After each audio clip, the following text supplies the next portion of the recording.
The YouTuber Brandon William has over 2 million subscribers and he has done arm wrestling collaboration videos with Alan Fisher, Jeff Dave, Larry Wheels, Gabriela Vasconcelos. All of these videos ranging from 5-6 to literally 15-16 million views. Maybe he has done over a dozen arm wrestling videos that got over 1 million views. So he knows his stuff. And recently he did a collaboration video with Devon Larratt. We all know that the name Devon Larratt means a lot of views. They also did a weigh-in after eating as much as they possibly can. And Devon Larratt was over 313 pounds.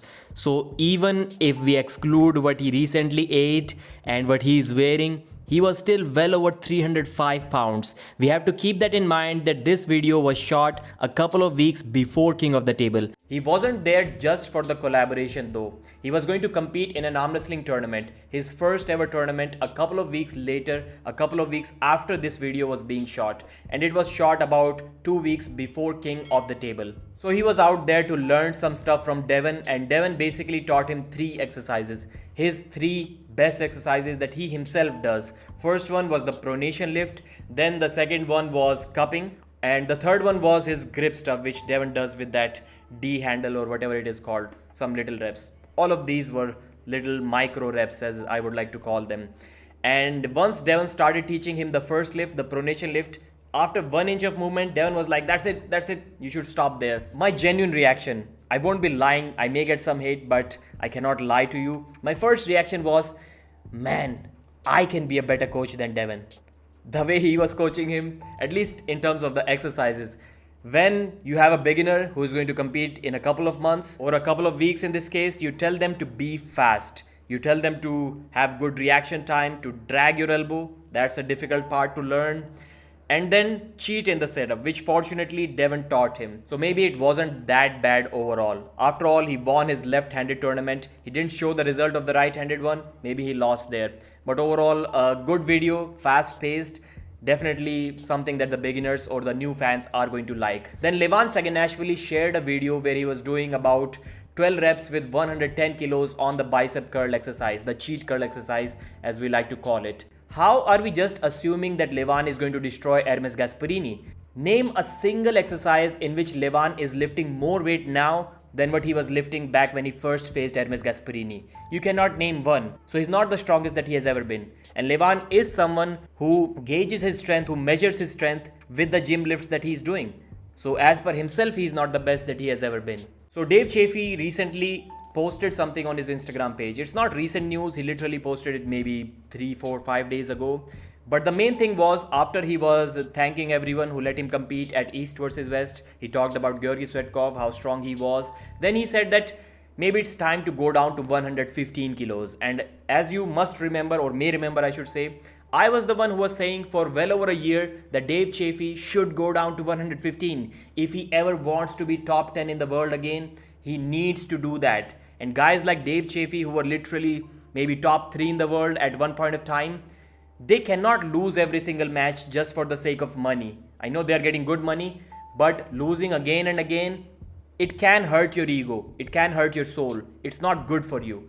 At least not after a point when you were used to of being on the top of the world. You cannot digest that. And he walks around 125 kilos anyways. So a good coach can guide him to cut that weight in just water weight. Maybe not all of it, but at least 6-7 kilos of that. And there he can easily be top 10 in the world. The day Dave Chaffee steps into the 115 kg category, he doesn't even need to do anything. He's already back in the top 10 rankings. That's how easy it is going to be for him. Maybe he can get to the top 5 as well, maybe top 3, who knows. Becoming the champion, it's going to be difficult when Devon Larratt is still there. And I've been suggesting the same to Denis Siplenkov too. More than a year once again.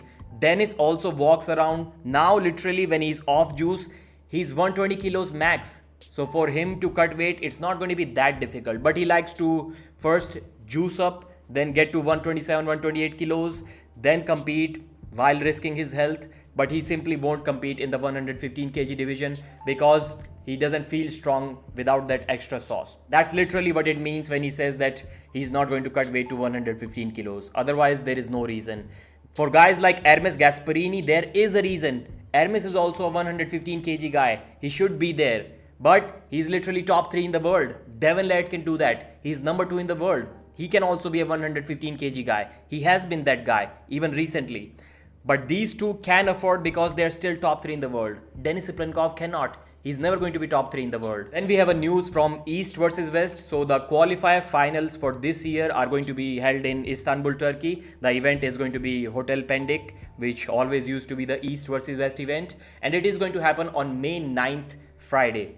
So the winners from the previous qualifiers or the top 2 podium finishers from EAC, which is European Arm Wrestling Championship from WAF, or WAF, literally the World Championship, or even Asian Championship.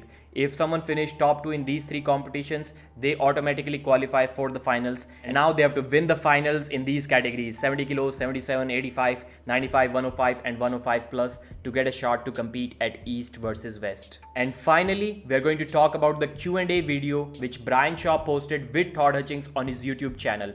I know it's not recent news, but since we haven't discussed that, now we can. Brian said that since the Eddie Hall match, he has progressed a lot in terms of his technique. He's already much better. And Todd Hutchings was pretty honest with Brian. He told him that in the Eddie Hall match, Eddie looked like he has been arm wrestling for more than a year. And Brian looked like he has been arm wrestling for less than 5 months. So technically, Eddie was superior. And that was evident. Maybe he could have won the match if he wasn't so adamant on just trying to trash talk and not slip against Brian Shaw when he could have. That's why he lost the match. But nonetheless, Todd told everyone, including Brian Shaw, that within next 4 to 5 months, Brian can be a national level puller, and within next 1 year, 12 months, Brian can be a world level puller. He didn't clarify what a national level puller or a world level puller means. It could be maybe top 10 or maybe top 5 or top 15, we don't know. But that's what Todd is expecting from Brian Shaw. Mention your thoughts in the comment section, like the video, and I'll see you again.